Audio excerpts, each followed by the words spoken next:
Je vais simplement, vous m'entendez ? Je vais simplement dire deux mots sur le séminaire, puisque c'est la première conférence du cycle. Le séminaire est un site de conférence qui s'appuie sur le journal La Gazelle. Donc vous êtes tous, j'espère, de faire bon lecteur, et si ce n'est pas le cas, vous retrouverez le journal dans la cour à l'issue de la conférence. Le séminaire n'a pas de vocation politique particulière, mais en revanche, il a l'ambition de faire vivre un discours qui ne soit pas celui des principales chaînes d'information et des principaux types de la presse écrite. D'où notamment cette première conférence. On est présent donc, avec le séminaire sur plusieurs sites universitaires différents, donc Sciences Po, mais aussi la Sorbonne, Paris 4 et l'ENS. D'ailleurs, j'en profite pour dire à tous les étudiants qui viendraient d'autres universités qu'on est ouvert à toutes les bonnes volontés, et si le projet vous intéresse, ou si vous voulez faire du prosélytisme pour la Gazelle dans l'université, vous êtes les bienvenus. Voilà, ça ne veut pas tout ce que j'ai à dire. J'ai plus qu'à vous souhaiter une bonne conférence. Merci.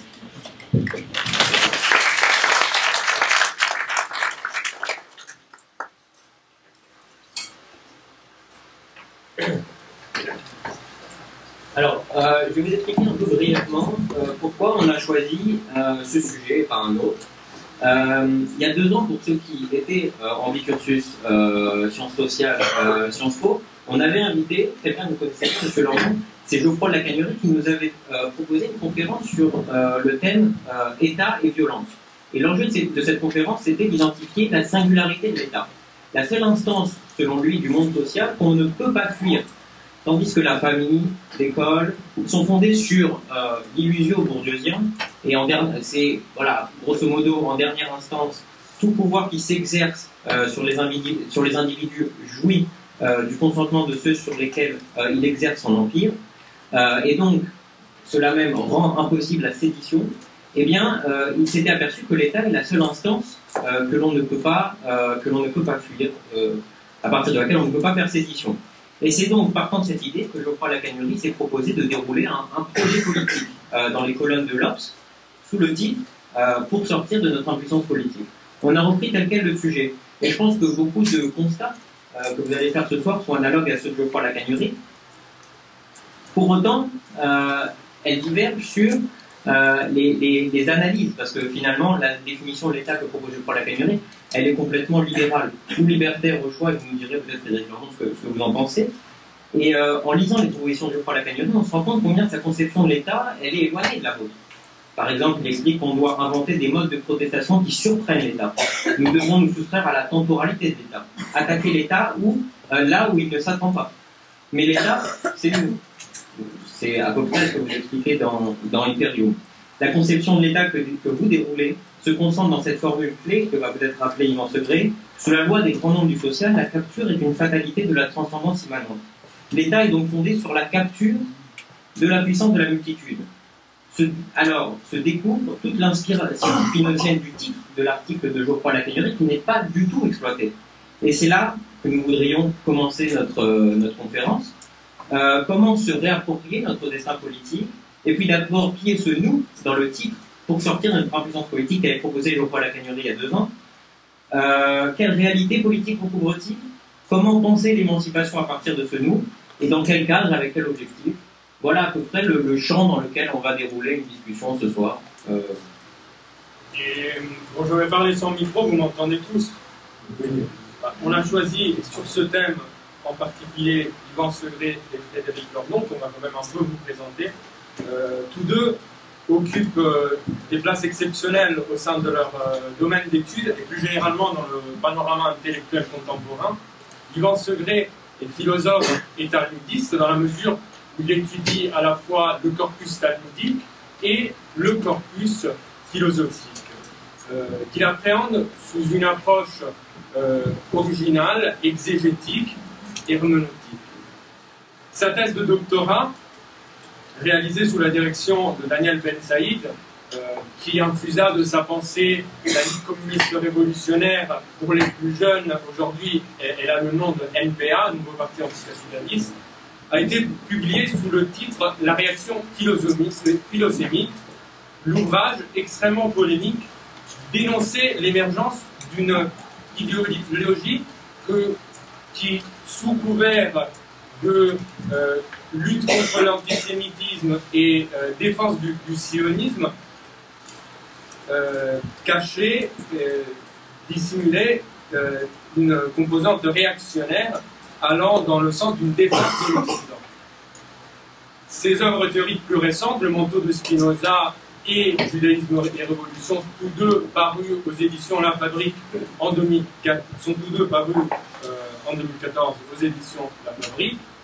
Et son dernier livre, Les Pingouins de l'Universel, qui vient de paraître cette année, aborde les sujets sensibles de l'antisionisme et de la légitimité de l'État d'Israël. Frédéric Lordon est économiste de formation, proche de l'école de la régulation. Il a réalisé une thèse en économie à l'UHESS sous la direction de Robert Boyer en 1993. Auteur de travaux économiques depuis les années 90, il est devenu un des acteurs de premier rang dans la critique des politiques d'austérité des traités européens. À ce sujet, on se référera à la malfaçon parue en 2014 et tout récemment, l'un des protagonistes des mobilisations de 2012. Sa trajectoire intellectuelle, depuis ses premiers travaux, s'est enrichie par la rencontre avec la philosophie de Spinoza, au point qu'aujourd'hui, il mène une activité parfaitement interdisciplinaire, à cheval entre les sciences sociales et la philosophie. Ainsi, il s'est attaché dans ses derniers ouvrages à dégriser Marx par Spinoza ou encore à bâtir un structuralisme des passions.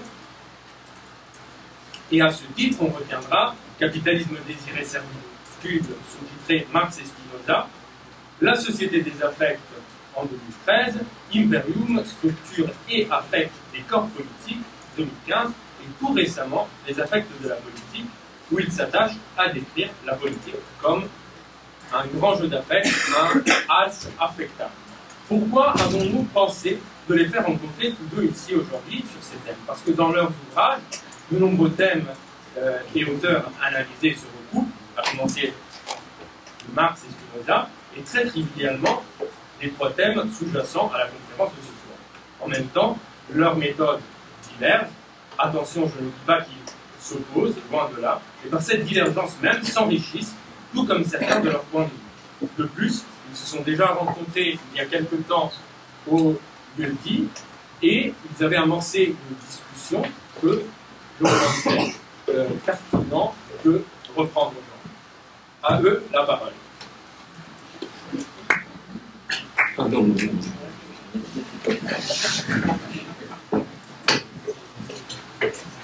Alors, je vais vous poser quelques repères concernant la question qui nous est posée, à savoir comment sortir de la puissance politique. Ce sont des repères qui ne vont pas prendre un biais national, mais un biais résolument international. Alors, à nos amis du comité invisible, on lit la logique de l'accroissement de puissance. Voilà tout ce qu'on peut opposer à celle de la prise du pouvoir. Quelle différence est ici sous-entendue entre puissance et pouvoir? Disons que la logique de l'accroissement de puissance est de l'ordre de ce qui ouvre, de ce qui accroît le champ des possibles, de l'ordre du progrès, au sens où Frédéric Lordon conclut son livre « Capitalisme, désir et servitude » par ces mots. Je cite : « Si l'idée de progrès a un sens, il ne peut être que l'enrichissement de la vie en affects joyeux, et puis parmi eux, en ceux qui élargissent le champ des possibilités offertes à nos effectuations de puissance et les conduisent à s'orienter vers le vrai bien. » C'est une citation de Spinoza. J'entends par là une vie humaine. La logique de la prise du pouvoir serait en regard de l'ordre de la prise, rapace, intrinsèquement violente et avide. Raison pour laquelle le pouvoir est par excellence un objet de convoitise.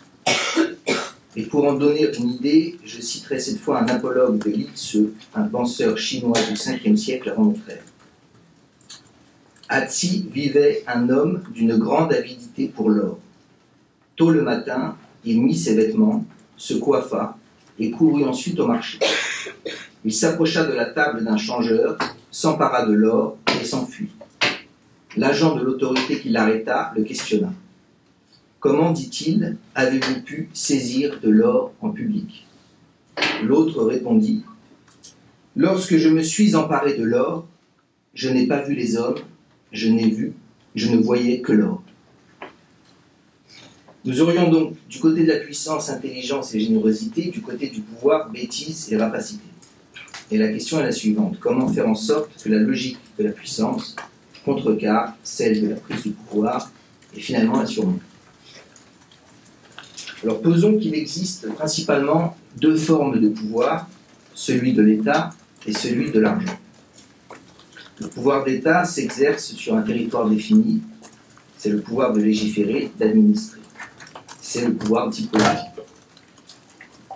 Le pouvoir de l'argent est en revanche déterritorialisé, raison pour laquelle il tend à échapper au pouvoir politique.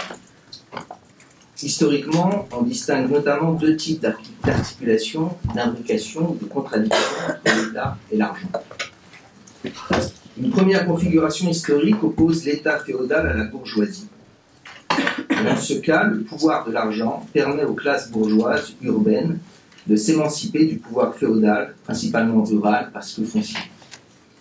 C'est alors la dimension révolutionnaire du capitalisme qui opère, notamment du fait que l'argent qui circule devient une valeur supérieure à la naissance qui immobilise. L'idéal libéral de la société capitaliste détrône l'idéal chevaleresque de la société féodale. Une seconde configuration historique oppose l'État républicain à la bourgeoisie. En ce cas, le pouvoir de l'argent permet aux classes bourgeoises de soumettre l'intérêt public à l'intérêt privé. Et c'est donc cette fois la dimension contre-révolutionnaire de la bourgeoisie qui opère. Disons que la réalité économique libérale, la guerre économique de tous contre tous, détrône de facto l'idéal républicain, celui que formalisent les termes du contrat social. Tirant la leçon de l'histoire, certains concluent aujourd'hui que sortir de notre impuissance politique, cela suppose d'accroître la puissance de la République, de sorte qu'elle se subordonne au pouvoir de l'argent. Autrement dit, de même que la puissance publique de l'État s'est bâtie hier en soumettant les factions issues de la société féodale, de même elle se rebâtira aujourd'hui en soumettant les factions issues de la société bourgeoise. Mais selon d'autres, notamment marxistes, cette voie est illusoire, étant une leçon erronée de l'histoire. En effet, c'est en s'appuyant sur les forces bourgeoises, les forces de l'argent-poids, que l'État républicain, historiquement, a pu détruire l'Ancien Régime. Ainsi, la Révolution française, selon Marx, aurait été une révolution bourgeoise. Pour résumer d'un trait, disons que c'est après que l'argent soit devenu roi que les révolutionnaires ont tranché la tête du roi. Autrement dit, le pouvoir a été donné au peuple souverain, c'est-à-dire législateur, après qu'il est d'ores et déjà passé pour l'essentiel de l'État capital. C'est pourquoi, suivant cette autre leçon, il ne s'agissait pas d'être républicain, mais socialiste. L'idée étant de socialiser le capital de manière à ce que le pouvoir du peuple se subordonne au pouvoir de l'argent plutôt qu'il ne lui soit subordonné. Le problème est que cela nous est apparu être une leçon plus erronée encore, la socialisation du capital ayant abouti historiquement au pire des régimes policiers, à savoir l'URSS de Staline et ses clones, bâtis sur la terreur, le goulag et l'ennui, l'immobilisme bureaucratique. D'où la leçon contemporaine, qui me paraît être l'expression même de notre impuissance politique. Une démocratie parlementaire sous condition du capital est de loin préférable à un régime dictatorial qui, en socialisant les moyens de production, aboutit d'une part à une économie bureaucratique, d'autre part à une terreur policière. Pas d'autre avenir, donc, que de s'efforcer de limiter, avec les moyens du bord, le pouvoir du capital.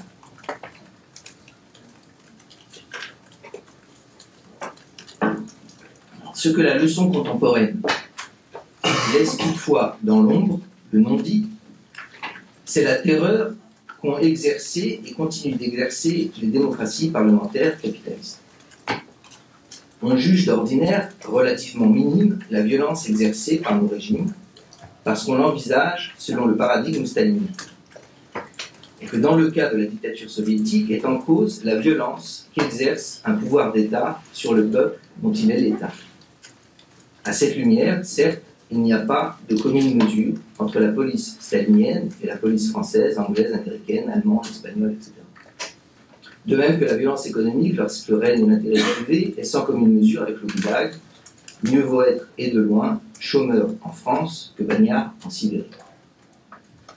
Le problème est que cette leçon est par ailleurs un jeu de dupes, puisqu'historiquement, ce qui caractérise la violence des démocraties capitalistes, c'est qu'elles s'exercent principalement sur d'autres peuples, voire d'autres races. Autrement dit, la terreur, dans le cas des démocraties capitalistes, est impérialiste. La terreur exercée par les dictatures socialistes sur leur territoire doit donc être mise en balance avec la terreur exercée par les démocraties capitalistes sur le territoire des autres. Je cite Hannah Arendt. L'impérialisme naquit lorsque la classe dirigeante détentrice des instruments de production capitaliste s'insurgea contre les limitations nationalistes imposées à son expansion économique. C'est par nécessité économique que la bourgeoisie s'est tournée vers la politique.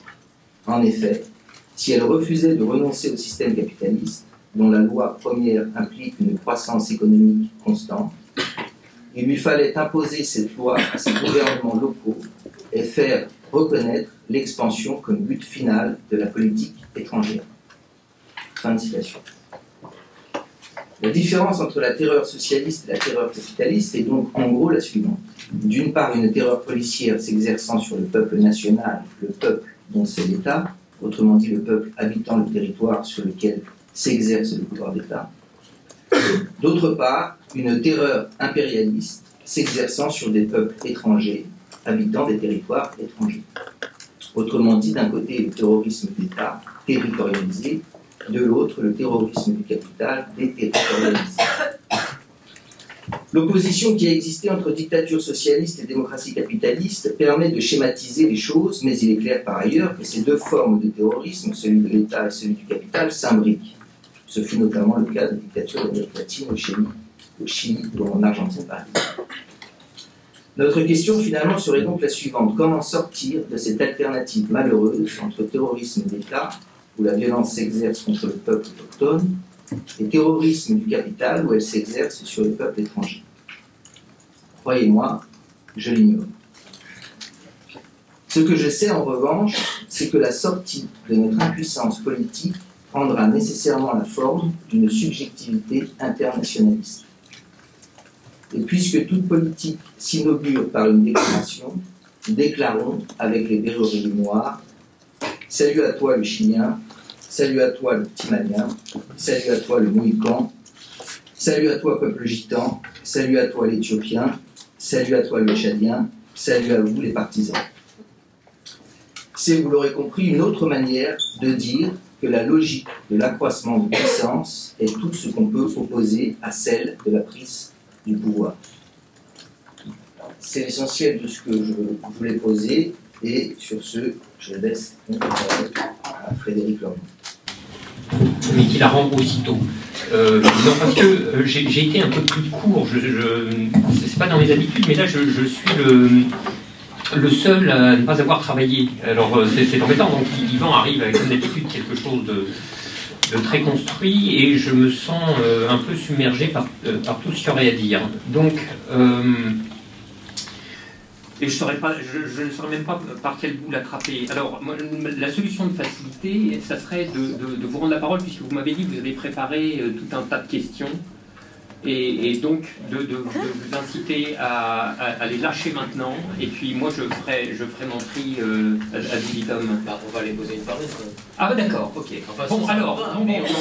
Ah bah non, alors non, je veux pas faire l'impasse complètement sur ce qu'a dit Yvan. Alors j'ai quand même une ou deux idées qui doivent pouvoir se mettre l'une derrière l'autre.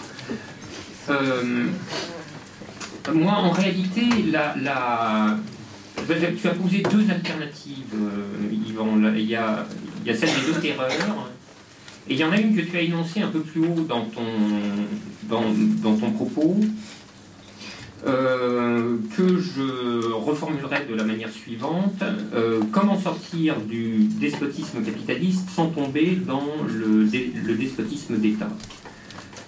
Et je n'ai pas plus de réponse à la mienne que toi à la tienne. Donc ça risque de tourner court, hein, notre affaire.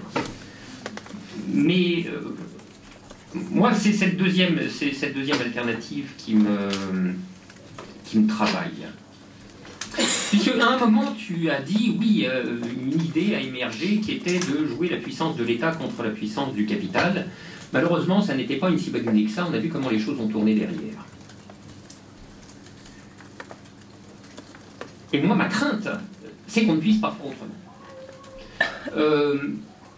Si tu veux, j'ai un argument d'échelle à fournir à ce propos, qui est le capital est une puissance macroscopique, c'est une puissance despotique au sens où, tant qu'il ne se dresse pas en face de lui une puissance contraire et opposée qui en enraye la menée, alors il ira jusqu'au bout du bout, c'est-à-dire il soumettra l'entièreté de la société à sa logique, et à sa logique seule.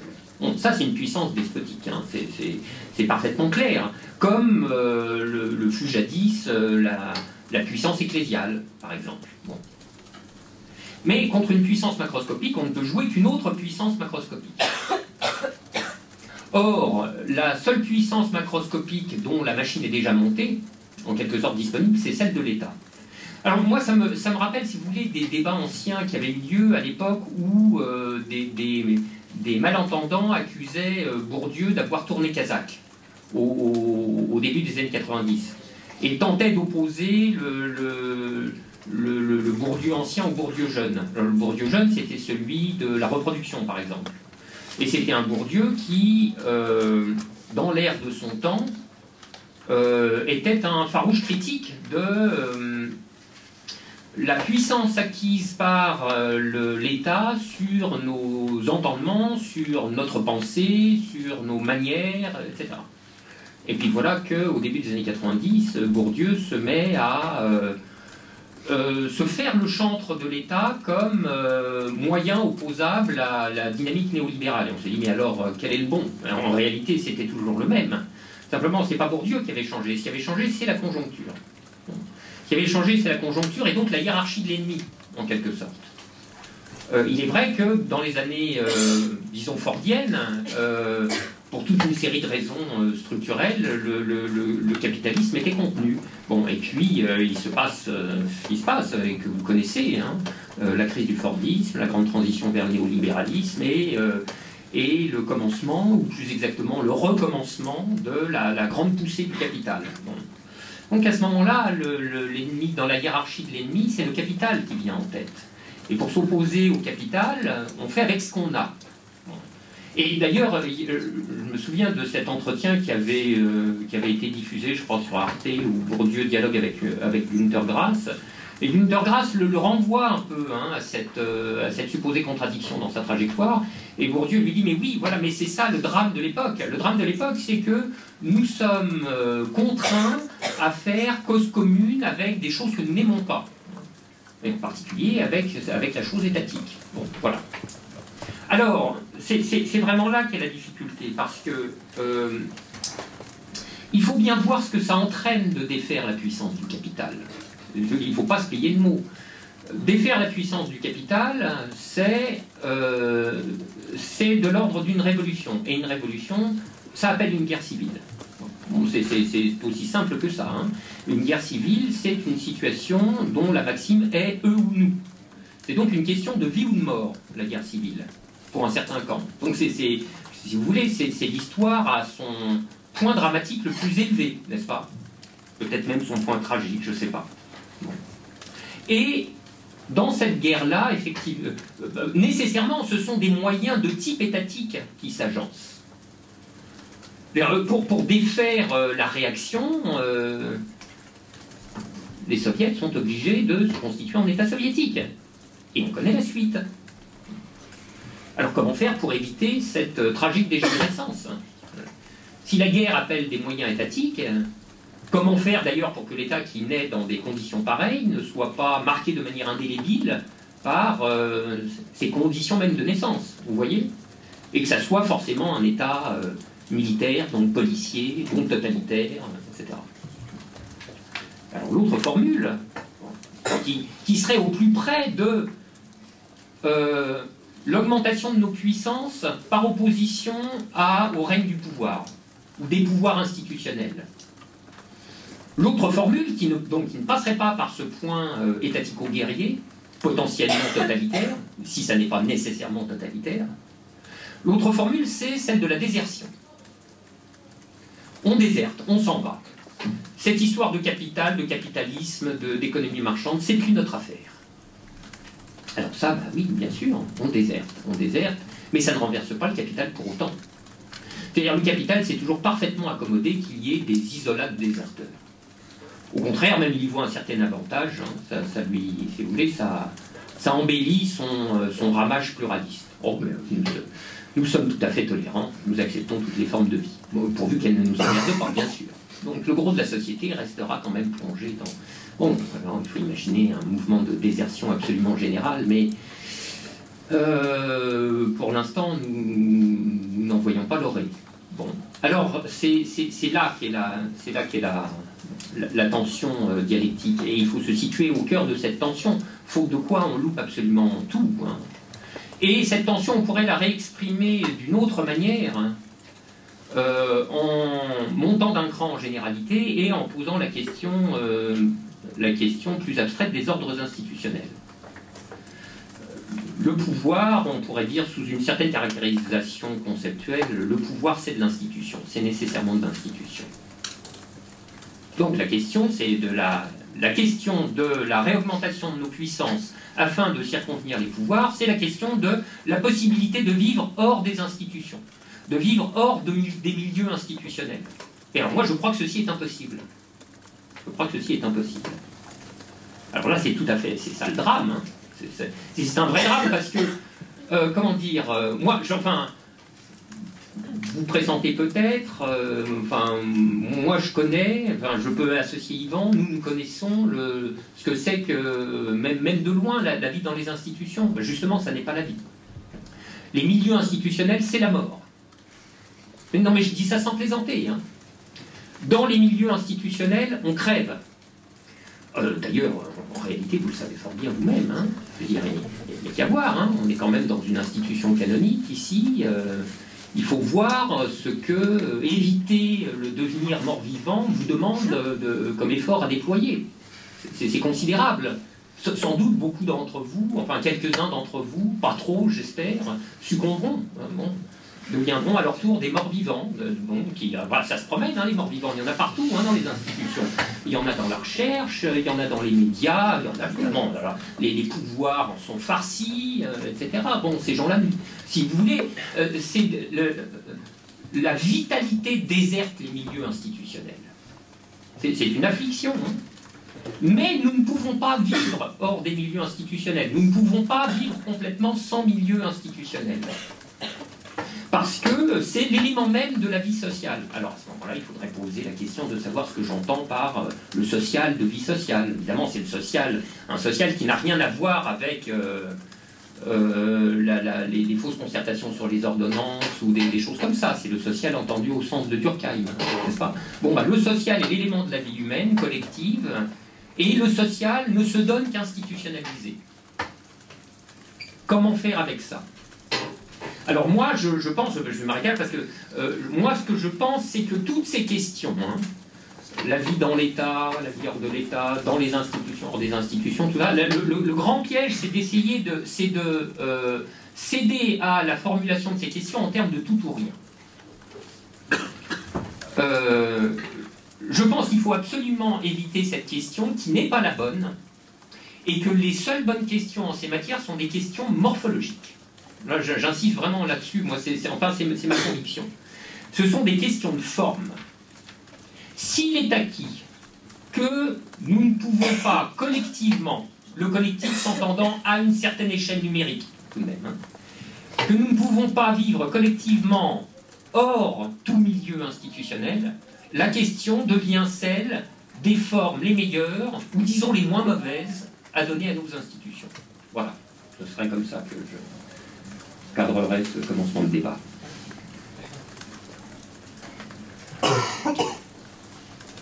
Je vais faire juste une remarque sur ta dernière phrase. Effectivement, si je reprends l'apologue de Nietzsche, je vous le relis pour le plaisir. Oui, bien. Ainsi vivait un homme d'une grande avidité pour l'or.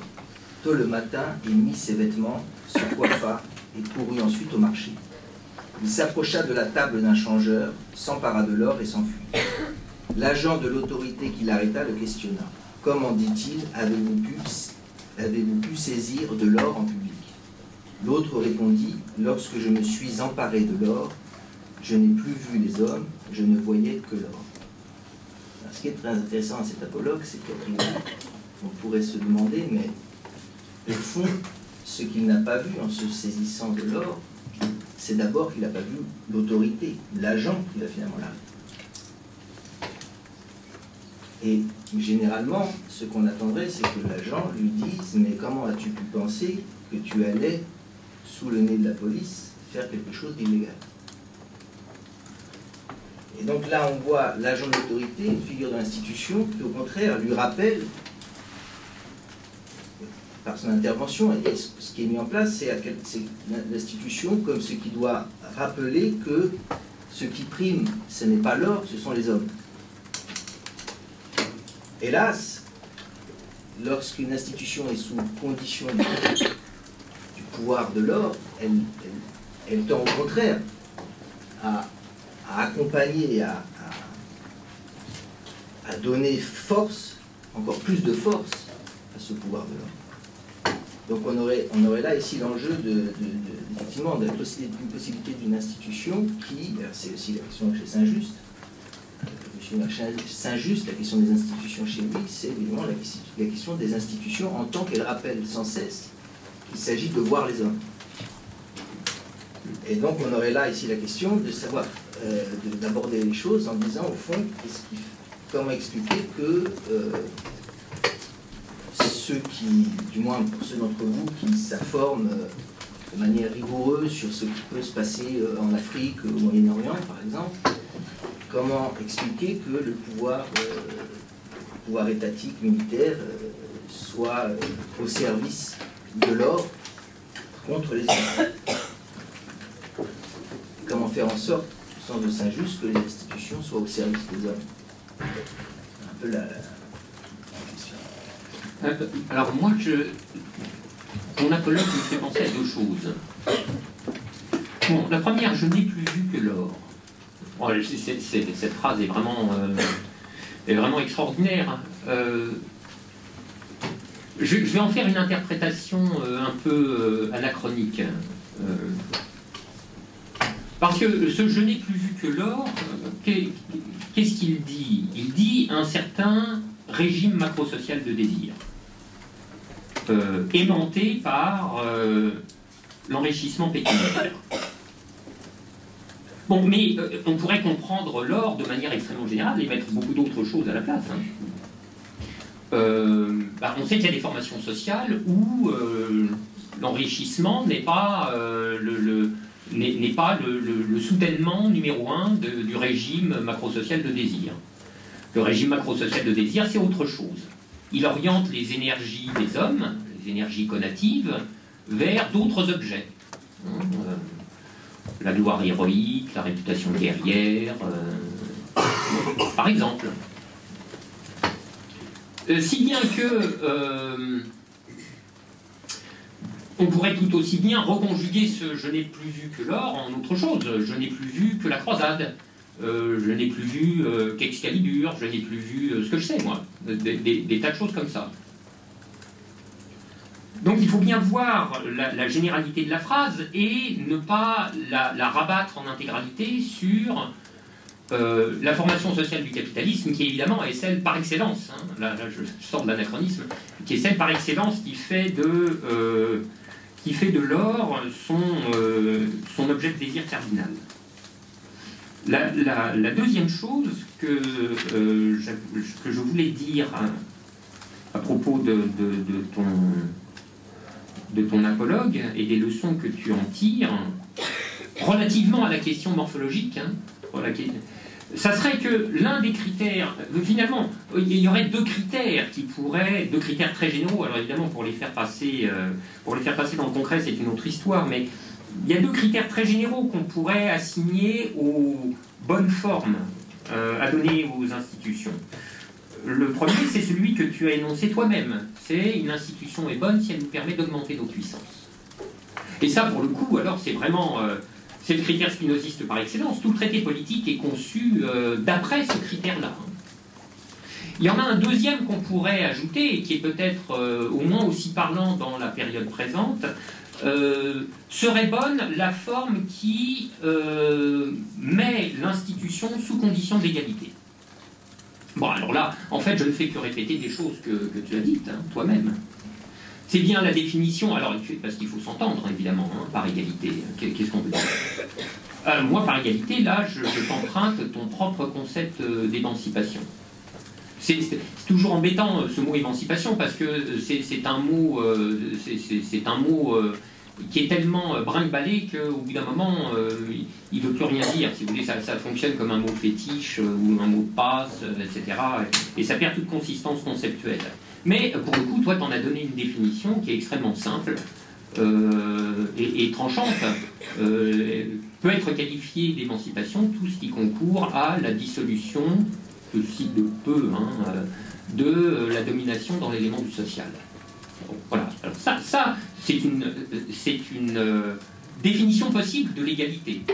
Ça n'épuise pas tous les sens possibles de l'égalité, j'entends bien, mais c'en est une définition possible, et à mon avis, c'est un massif suffisamment important pour qu'on y prête attention. L'égalité comme non-domination. Alors, par parenthèse, vous savez peut-être qu'il y a tout un courant, d'une philosophie politique contemporaine, autour de Philippe Pétique, qui s'appelle le républicanisme, et qui se définit précisément comme la visée de la non-domination. C'est pas que ce courant de pensée ne pose pas des problèmes par ailleurs, mais enfin, il y a ça tout de même qui est intéressant. Et qu'est-ce que c'est que l'égalité entendue en ce sens? L'égalité, c'est la dissolution de ce que j'appellerais tous les effets de qualité sociale. Des effets de qualité sociale tels qu'ils conduisent certains à pouvoir s'adresser à d'autres comme à des inférieurs. Voilà, c'est assez simple. Donc, mettre la création institutionnelle sous condition de l'égalité ainsi entendue, bon, voilà, ça peut faire, disons, quelque chose pour commencer à nous orienter dans le brouillard.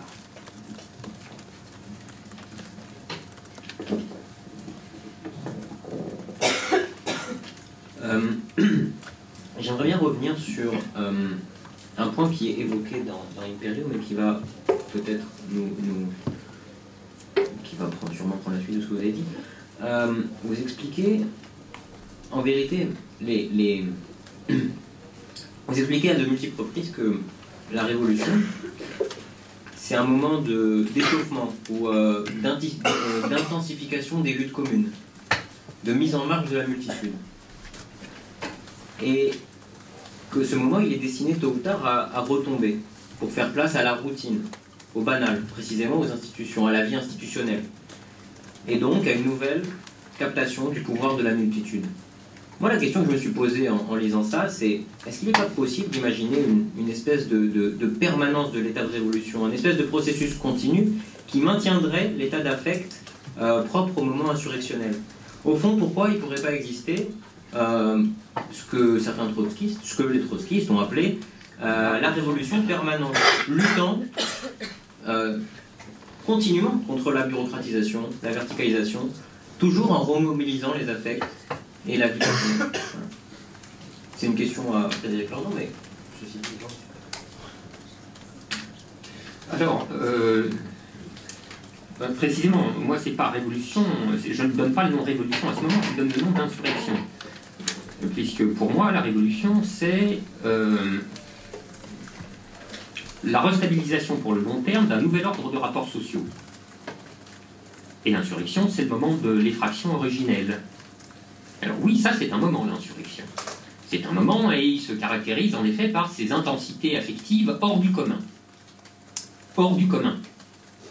Ce qui signifie qu'on ne peut pas tirer des conclusions robustes pour le long terme à partir de ce qui se laisse observer dans ce moment insurrectionnel, précisément parce que ça n'est qu'un moment. Et qu'à un autre moment, hein, le moment qui suit le moment, effectivement, il va falloir retourner à l'ordinaire de la vie quotidienne. C'est vrai que, je le dis par parenthèse, le moment, l'événement, la singularité, etc., ce sont les attracteurs les plus puissants pour les intellectuels qui se pensent eux-mêmes comme des moments, des événements dans l'histoire de la pensée, des singularités au milieu de la masse, etc. etc.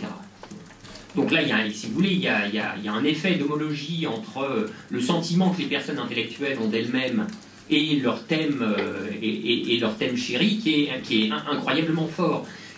C'est pourquoi il faut en général des habitus intellectuels extrêmement particuliers pour contredire, pour aller contre cette pente qui est vraiment très puissante. Alors des habitus intellectuels comme celui de Bourdieu ou celui des historiens des annales, qui eux formulent plutôt une préférence pour penser le quotidien, le banal, le terne, l'ordinaire, etc. Toutes choses qui ne sont pas du tout de l'amour, évidemment, mais qu'il est important de penser, néanmoins. Alors, ceci étant dit, oui, bien sûr, vous avez raison. Si la création institutionnelle porte toujours en elle un potentiel de dégénérescence, alors en effet, il n'est pas d'ordre institutionnel satisfaisant à nos yeux qui ne déploie en permanence, comme vous dites, ses propres contre-tendances. Mais pour autant, je ne pense pas du tout que ça puisse être quelque chose qui soit de l'ordre d'une insurrection permanente. Oui, révolution permanente si l'on veut. Alors, on pourrait, mais on va finir par gâter les mots. Donc je ne sais pas comment il faudrait dire. Il faudrait dire le bon ordre institutionnel, c'est celui qui prévoit ses propres régulations, c'est-à-dire qui a réfléchi ses propres tendances à la dégénérescence et qui fait tout ce qu'il peut pour les combattre. Ce qui, en effet, nécessite une activité permanente. Alors après, il faut en trouver les soutiens passionnels de cette activité permanente. Ça, c'est pas justement, c'est là que gît l'une des grandes difficultés qui nous occupe aujourd'hui. Bon.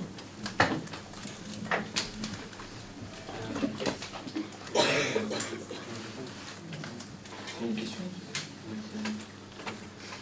qui porte sur la direction de cette activité permanente. Vous rappeliez, chacun d'entre vous, la façon dont commence le judaïsme et révolution. Par révolution, j'entends une politique dont la finalité est la disparition de la servitude et de la domination dans la structure même du social. Cette formulation pourrait être pour certains le corollaire de par révolution, j'entends une politique dont la finalité est la disparition de l'État, si l'État est l'appareil de domination et de création de servitude dans la structure même du social. Or, Monsieur Lordon, vous dites non, ça c'est l'État capitaliste contemporain.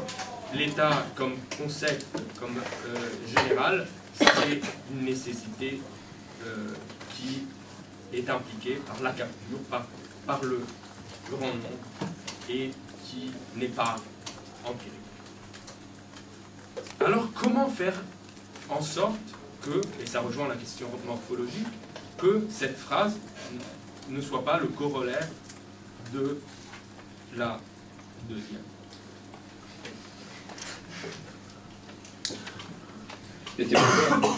Ah oui. Bon. Alors, d'abord, la question, en fait, je pense qu'il faudrait qu'on distingue. La question de l'institution et la question de l'État n'est pas immédiatement identique. première chose. Une institution instituée, l'écriture suppose qu'on institue des rapports entre signifiants et signifiants. Ça ne suppose pas immédiatement un appareil de domination. L'État, alors la figure de l'État, elle évolue dans l'histoire, mais les grandes figures impériales, enfin les créations d'entités impériales dans l'histoire remontent à l'apparition des premières cités urbaines, des premières hiérarchisations sociales, et elles sont ultra-violentes. C'est pas du tout une particularité du capitalisme trop précise. C'est une caractéristique, si vous voulez, au fond, on pourrait dire que ce qui caractérise ces créations, ces entités qui capturent la puissance de la nation. Parce que, dans la proposition de Frédéric Lordon de l'Imperium, l'idée est qu'effectivement, il y a deux niveaux. Il y a ce qu'on appelle la multitude, de manière immanente, qui est au sens de la logique de la puissance, et que nécessairement, sous la loi des grands nombres du social, la capture par une forme de transcendance, c'est-à-dire quelque chose qui est dominant, est une fatalité. C'est ce qui arrive. On constate, on a toujours constaté de fait. Mais alors, je commente à fait ton propre avis, mais comme ça, comme tu es là, tu me diras si. Et donc, effectivement, il faut distinguer la question de l'Empire ou de l'Imperium. Il y a effectivement des formes très différentes de l'Imperium à travers de l'histoire, des formes plus ou moins violentes. Mais ce qui caractérise souvent, effectivement, c'est l'Imperium qui fait que des hommes vont par milliers s'entretuer ou massacrer d'autres. Par ailleurs aussi, puisque c'est bon d'en parler, vous savez aussi qu'il y a une tradition en anthropologie, notamment quelqu'un comme Pierre Clastre, la Société contre l'État, qui va justement élaborer, s'intéresser à des formes de société sans État et sans écriture, et en montrant que ces sociétés-là, justement, leur sagesse profonde, c'est de faire en sorte qu'il n'y ait pas cet élément de la capture. La capture par l'impérium, c'est-à-dire cette figure de domination et d'oppression. Mais par ailleurs, il ne faut pas idéaliser ces sociétés-là, parce que ce qui les caractérise, c'est une violence non pas massive et ponctuelle, mais une violence, si vous voulez, beaucoup plus minime, mais quotidienne, constante. Ce qui fait que si on suit certains chiffres amenés par les anthropologues, en réalité, ces sociétés-là seraient peut-être pas... il n'y a pas d'appareil de domination, mais elles sont très violentes. C'est-à-dire qu'on a beaucoup plus de chances de mourir de mort violente lorsqu'on vit dans ces sociétés-là que quand on vit sous un grand État. Donc vous voyez qu'on est toujours dans des tensions dialectiques et qu'il s'agit toujours d'essayer d'élaborer, de penser comment sortir d'un champ sans tomber dans l'autre. Prenons un exemple très simple, c'est-à-dire que vous pouvez avoir... Bon, regardez là. Prenons la Syrie. Vous pouvez voir comment des processus qui font que lorsque l'État s'effondre, il y a des formes de violence généralisée qui s'effondrent. Le drame aujourd'hui en Syrie, c'est que pour beaucoup, vous imaginez bien, quand on pense que la moitié de la population n'a plus de maison, vous pensez bien que le drame profond, c'est que ces gens-là, au fond, se disent on n'aurait jamais dû sortir. Enfin, pourraient se dire, je ne dis pas qu'ils se le disent, mais pourraient se dire, ou on pourrait se dire pour eux, il aurait mieux valu qu'il n'y ait jamais de processus insurrectionnel. Qu'on en reste sous la dictature de Assad plutôt que d'en arriver là. Donc on est sans cesse sur cette tension. Et d'un autre côté aussi, il est évident que c'est un paradoxe, c'est que cette situation d'anarchie, d'ultra-violence généralisée est en amont l'œuvre d'appareils d'État. D'une part, évidemment, l'appareil d'État syrien, Assad, qui est prêt à zigouiller jusqu'au dernier Syrien pour rester dans sa position, et de l'autre, des appareils d'État, l'Iran ou l'Arabie Saoudite, qui jouent chacun leur jeu, et qui donc visent, entretiennent, font en sorte que ça dégénère de cette manière. Ce qui fait que, effectivement, on pourrait se dire qu'au fond, on ne peut jamais sortir de cette alternative entre le pire et le pire. C'est-à-dire ou bien finalement une dictature comme celle d'Assad, qui, comme Pinochet à l'époque, avait permis au fond de libéraliser, de construire une économie au prix d'une dictature sanguinaire, plutôt que l'anarchie généralisée. Alors il se trouve, puisque j'en suis sur la Syrie, deux choses juste à rajouter, c'est que, cela dit, on voit aussi apparaître, dans ce contexte-là, des formes politiques tout à fait, justement, de l'ordre de la logique de l'accroissement de puissance, au Rojava, où vous avez, dans ces conditions-là, des gens qui ont accueilli des réfugiés venus de partout. Au Rojava, dans leurs conditions de vie extrêmement précaires, ils ont accueilli beaucoup plus de réfugiés que nous en France. Et en plus, en rénovant complètement à la fois l'appareil politique et l'appareil social, avec une vision très égalitaire en termes de rapport homme-femme, avec aussi des formes d'élaboration de la démocratie directe. Mais évidemment, c'est là l'autre problème que tu soulignais, si jamais demain les Iraniens ou les Turcs décidaient de les écraser militairement, eh bien, comment ils pourraient résister, sinon en construisant eux-mêmes un appareil d'État puissant qui leur permet de jouer le jeu du rapport de force. Mais le problème, c'est que si, dès lors qu'ils construisent ces appareils d'État puissants, on va aller se retrouver plutôt du côté de Barzani, c'est-à-dire la main mise sur le pétrole, et donc des formes de mafia étatique. Donc vous voyez que ce jeu-là, effectivement, cette configuration est une configuration, en quelque sorte, on va dire presque tragique, parce que on est pris en étau. Mais il demeure que dans tout ça, il faut ne pas perdre de vue, c'est le minimum, de ne pas perdre de vue qu'il y a des subjectivités qui sont victorieuses, qui sont du côté de mener une vie d'homme, et qui sont évidemment, en l'occurrence, puisque je suis sur l'exemple concret syrien, qui sont évidemment du côté de ces militants internationalistes égalitaires au Rojava, et non pas du côté de la dictature d'Assad ou des jeux que mènent l'Iran, l'Arabie Saoudite et la Turquie, et puis derrière eux, Russie, États-Unis, Europe. Voilà ce que je veux dire. Juste pour un peu poursuivre, juste pour un peu poursuivre, Frédéric Lordon, dans Imperium, vous nous enjoignez quand même en conclusion de garder l'espoir d'inventer des formes de verticalité moins rigides. Et ça va un peu poursuivre ta réflexion. Vous dites d'ailleurs dans le livre maintenir un programme maximal d'émancipation comme objectif asymptotique. Vous admettez donc qu'on ne pourra jamais l'atteindre, mais qu'il reste malgré tout un idéal à viser. Moi, ce qui m'a intéressé, c'est une réflexion sur votre conception de l'histoire. Finalement, est-ce que l'affect par excellence de la gauche, c'est pas comme a pu le dire assez récemment Enzo Traverso, la mélancolie? Au fond, quelle conception de l'histoire implique votre théorie de l'état général qui sans cesse se reconstruit, et la mémoire des projets d'émancipation des faits, comme par exemple ceux de Java, ne diminue-t-elle pas notre puissance d'agir?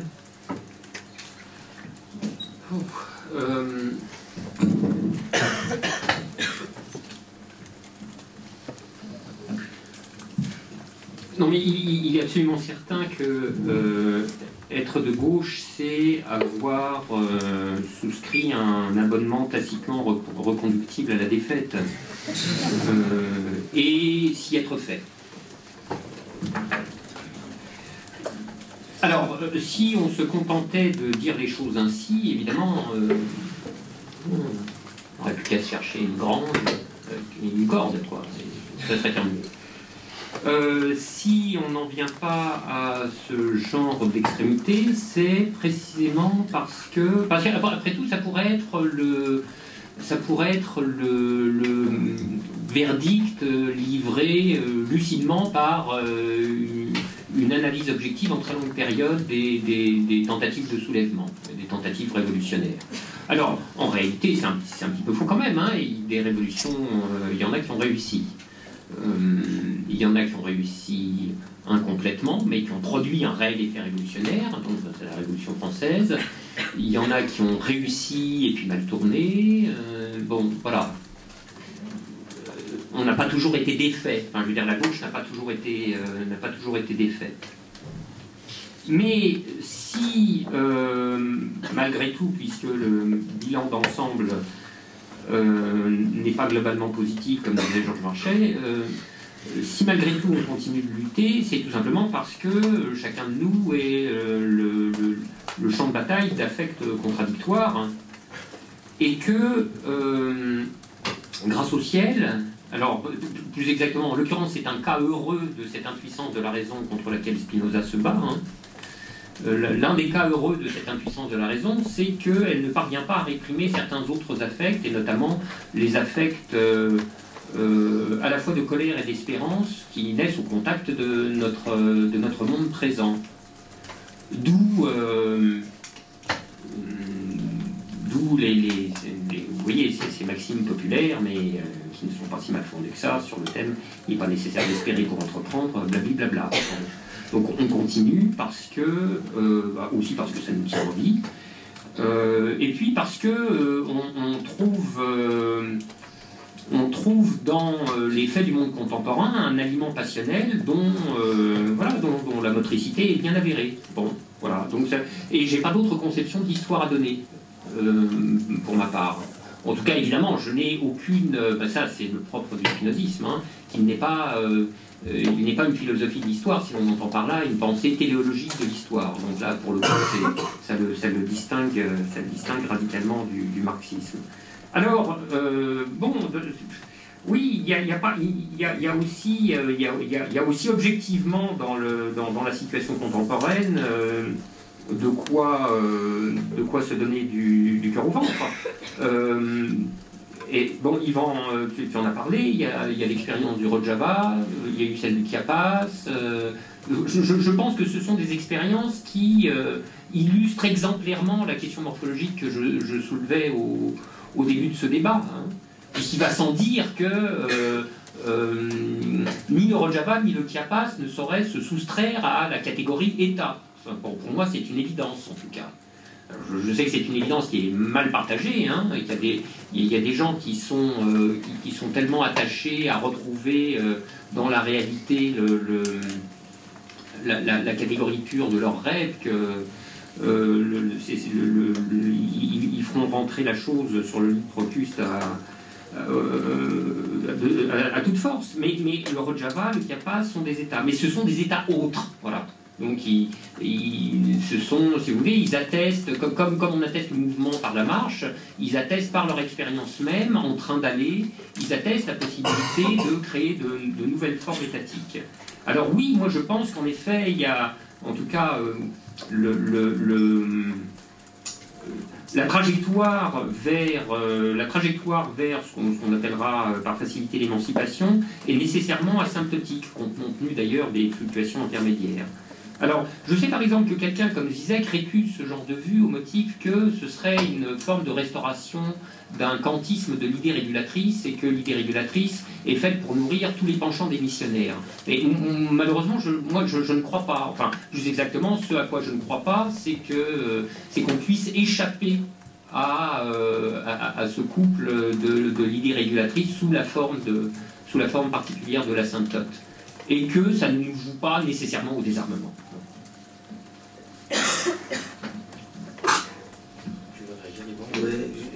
Finalement, poser une question.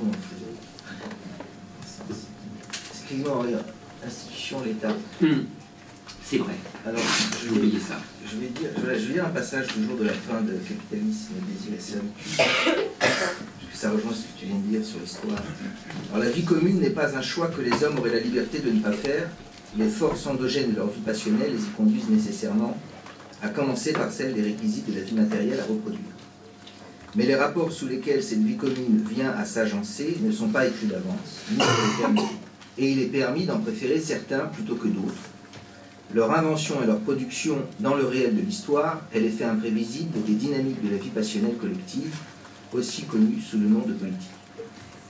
Alors donc il est permis d'en préférer certains plutôt que d'autres. Et évidemment, là se joue au fond la question politique classique. Alors à ce sujet-là, il me semble aussi que aujourd'hui, on peut se demander si on entend par l'État.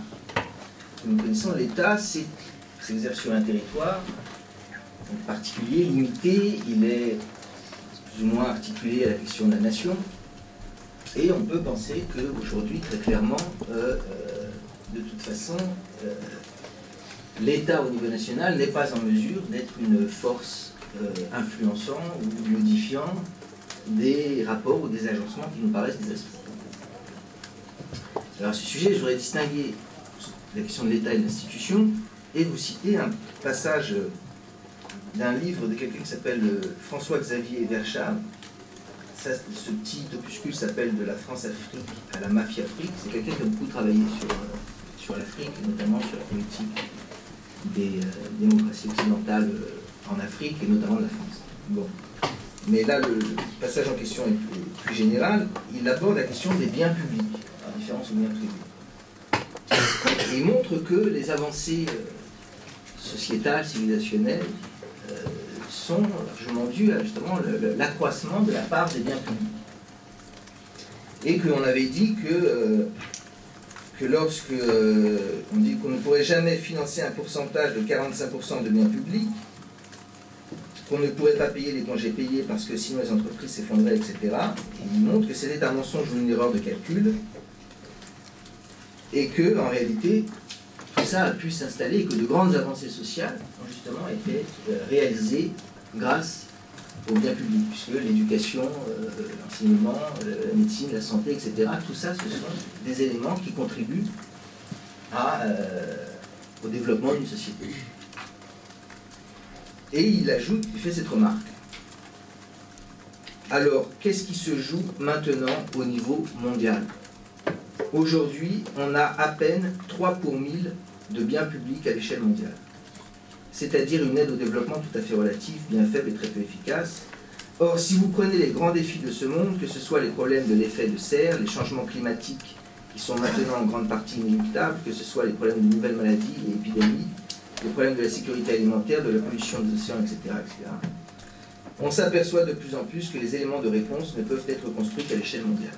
Donc il y aurait une voie qui pourrait consister à distinguer l'institution et l'État, l'institution pouvant être internationale ou mondiale, à la différence de l'État.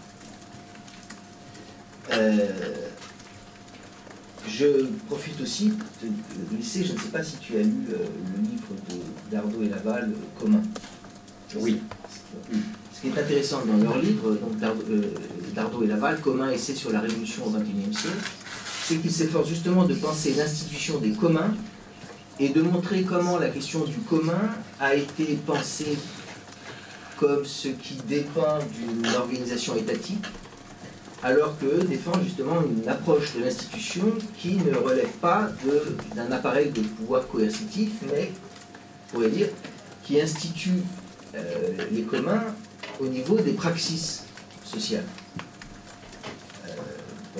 Des habitudes, et donc une autre approche de la question de l'institution qui soit déconnectée de la question de l'État. Alors voilà, je te soumets un peu en vrac ces éléments de réflexion. Qui se situent à deux échelles diamétralement opposées. C'est pour ça qu'ils sont intéressants. Ça me permet de reparcourir la totalité de l'arc. Alors,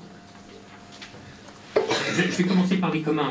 Tu fais bien de me rappeler à la distinction institution-État, et loin de moi de donner les deux termes, de donner l'un pour l'autre. Enfin, l'État est une forme d'institution, et il y a beaucoup d'autres formes institutionnelles. Et moi, en cette matière, d'ailleurs, j'ai une conception implicite extrêmement extensive du mot institution, qui rejoint d'ailleurs celle de, je ne sais plus si c'est Hubert et Mauss ou Mauss et Fauconnet dans les essais de sociologie, où en gros, ils définissent l'institution par les manières communes que l'individu trouve toutes faites. Alors, manière de quoi? Mais manière de toutes sortes de choses. Hein. Manière de sentir, de juger, de penser, de se tenir, etc. etc. Hein. Se comporter, tous les rapports les plus variés. Ça, c'est ça les institutions. Alors vous voyez bien la largeur du spectre de faits sociaux que couvre une telle conception de l'institution. C'est incroyablement ouvert. Hein. Bon. Se serrer la main est une forme institutionnelle, n'est-ce pas? Au lieu de se frotter le nez, paraît-il, comme je ne sais pas où. Bon. Et puis jusqu'à l'État, en passant par le feu rouge, le garde champêtre, oui, voilà. Donc ça peut dire que le massif institutionnel est un incroyable feuilletage. Bon. Alors, que les communs soient une forme d'institution qui ne reconvoque pas la puissance étatique et son pouvoir spécifique, la chose est tout à fait juste et c'est ce qui rend cette catégorie extrêmement intéressante. En revanche, moi, ce à quoi je m'oppose, c'est l'idée que la catégorie de commun à elle seule permettrait de reconstruire l'intégralité du politique, du champ politique. Ça, je ne le crois pas. Voilà, je ne le crois pas, parce qu'à un moment, il faut poser la question du commun des communs. Le monde social ou le monde politique, dites-le comme vous voulez, là en l'occurrence, n'est pas un simple patchwork de communs. À un moment, il y a quelque chose qui leur fait faire cohérence. Il faut faire cohérence à un certain nombre de communs, alors éventuellement sous des rapports extrêmement variables entre un ensemble, un autre, etc. Enfin là, on en revient aux questions morphologiques, hein. La question de la circonscription, la question des modalités d'entrée en rapport des ensembles humains les uns avec les autres, sont des questions entièrement ouvertes, ainsi que celles, bien sûr, de leur variation dans l'histoire, entièrement ouvertes. Bon, voilà. Donc le commun est une catégorie intéressante. Si c'est pour en faire la catégorie centrale de la philosophie politique, moi je ne marche pas. Alors, quant à la citation de François-Xavier Verschaft sur qui soulève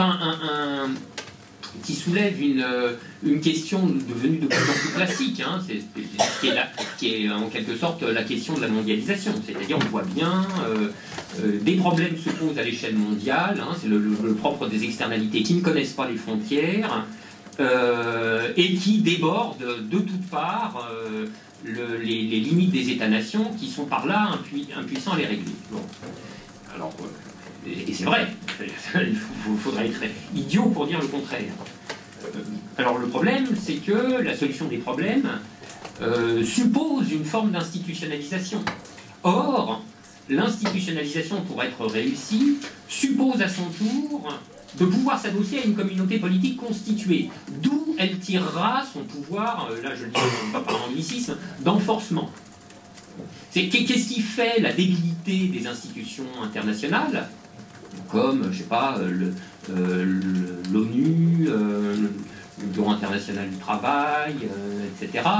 Vous comprenez ce que je veux dire par débilité, hein, leur faiblesse, quoi. C'est qu'il n'y a pas de communauté politique derrière qui puisse leur apporter de la force. De la force pour rendre exécutoire leurs décisions. Donc, je veux dire, bon, je vais dire quelque chose de grossier, mais voilà, personne n'y prête attention. Et alors, la communauté politique mondiale qui pourrait donner force à l'institutionnalisation mondiale, qui permettrait de régler le problème des externalités mondiales, vous voyez, c'est même pas un projet de traité, quoi. Pour l'instant, c'est totalement évanescent. Alors, c'est... Bon, là je cesse de te répondre, hein, Yvan. Donc, aucun retour chariot. Il y a dans cette forme de pensée-là, sous sa forme la plus caricaturale, cette forme de pensée est ce que j'appelle le jacatalisme. Le jacatalisme, c'est ça, c'est... oui, il est vrai que la mondialisation a causé quelques petits dégâts, mais la mondialisation étant mondiale, on passera la loc qu'au niveau mondial. Bon. Et donc, à tous nos amis pauvres, rendez-vous dans 200 ans pour l'édification de la communauté politique mondiale. Bon, et évidemment, c'est... et si on attend l'institutionnalisation mondiale pour régler le problème du changement climatique, je prends les paris que nous finirons grillés. Voilà, c'est tout. Donc, moyennant quoi on peut faire retour en arrière. Le problème, c'est le capitalisme. Le problème, c'est le capitalisme. C'est pour ça que j'aime bien le travail de ce chercheur dont j'ai oublié le nom, là, tu vas m'aider, qui récuse la catégorie d'anthropocène et qui lui substitue la catégorie de capitalocène. Ouais, bah oui, le dégât, c'est le capital. C'est pas juste l'anthropone, vous voyez, en tant que tel, c'est le capital. Bon, alors maintenant, qu'est-ce qu'on fait pour ça? Si le problème, c'est le capital, qu'est-ce qu'on fait pour sortir du capitalisme? Alors, il y a la version de gauche du jacatalisme. Enfin, je veux dire de gauche révolutionnaire, qui est la révolution sera mondiale ou elle ne sera pas. Bon, eh ben elle ne sera pas. Point. Fini. Retour à Lagrange. Bon, non. Moi, je pense précisément que le capitalisme, il se combat, et éventuellement, il se renverse. C'est pas une tautologie que je veux dire, mais là où c'est possible, c'est-à-dire là où c'est noué une conjoncture qui rend le combat possible, et que là où ça s'est noué de cette manière-là, il faut y aller. Et ne pas attendre, tels les hallebardiers de l'opéra qui chantent marchand marchand en piétinant sur place, que les autres rejoignent. Et même chose pareil pour la sortie de l'euro, enfin tout ce genre de choses, quoi. Voilà. Donc je pense que c'est plutôt sur ce front-là qu'il faut se battre. Il faut se battre là où il y a des rassemblements qui donnent aux interactions politiques la densité critique. Et où ça permet d'agir. Or, la grande loi des conjonctures politiques nationales, c'est qu'elles sont désynchronisées. Dans votre dernier livre, Les affects de la politique, vous expliquez que la politique est fondée sur des mécanismes passionnels. La politique est, selon vous, un ars affectandi, un geste politique n'existe que s'il est capable de provoquer des affections communes. Et naturellement, l'objectif est d'affecter le plus grand nombre. Dans votre essai, vous évoquez, et là je me rattache justement à cette conjoncture qui est préalable à la formation d'une subjectivité révolutionnaire, vous évoquez un certain nombre de problèmes qui se posent de plus en plus d'ampleur globale, le réchauffement climatique en premier lieu. Sur cette question, le concours de l'humanité tout entière est requis.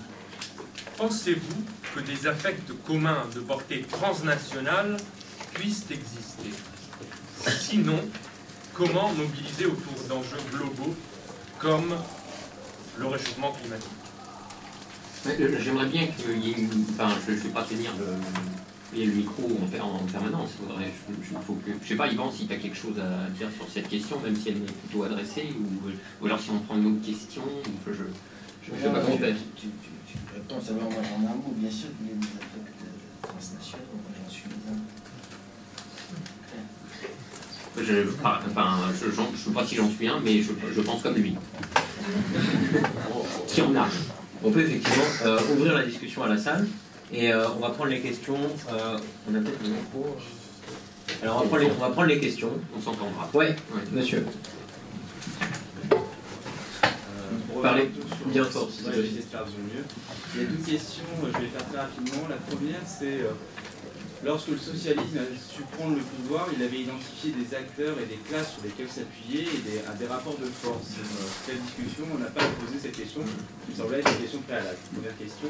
Donc, quelle analyse feriez-vous des processus, des méthodes et des forces sur lesquelles on pourrait s'appuyer? Et peut-être, si vous pouviez revenir un peu sur Nuit debout pour nous dire, voilà, de quelle force Nuit debout était-elle vraiment l'émanation? Première question. Et deuxième question, on a vu un renouvellement politique à l'Assemblée, et finalement c'est la question qu'on a tous envie de poser, c'est pourquoi des intellectuels aujourd'hui engagés, capables de faire des études sociologiques de pointe, et structurelles et même juridiques et institutionnelles, ne se présentent pas aux élections. Au fond, on a envie de savoir quelle est la culpabilité des intellectuels par rapport à cette question-là. Ok. Et allons jusqu'au bout, pourquoi ne pas envisager que la prise du pouvoir passe aussi par une prise institutionnelle, telle que la députation? Tu y vas, Yvan? Ah bah non, mais vas-y, moi j'avais un stop là-dessus, donc... Peut-être préciser la question, peut-être prolonger juste un tout petit peu la question sur Nuit debout. On a vu se développer, mais particulièrement à Nuit debout, mais depuis plusieurs années, tout un lexique politique, convergence des luttes, intersectionnalité. Vous avez d'ailleurs à de multiples reprises évoqué cette notion de convergence des luttes. Et Nuit debout a tenté de faire coexister une multiplicité de revendications et de luttes singulières en tentant de les faire comme ça converger. Est-ce que vous pensez que la divergence des buts entre des groupes distincts qui se sont rassemblés sur la place de la République, de cela peut naître une action commune? Juste pour poursuivre un peu la question sur Nuit debout. Votre première question, sur quelle classe prendre appui, est la question décisive. Bon, je ne sais pas comment vous dire, mais...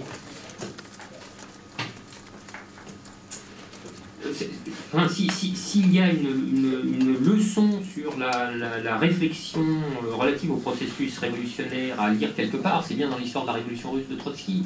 C'est un livre c'est un livre fulgurant. Enfin, je vous conseille, puisque c'est l'année, hein, je ne saurais trop vous conseiller de le lire. Il y a une puissance d'élaboration théorique instruite par la méthode matérialiste à son meilleur, vous voyez.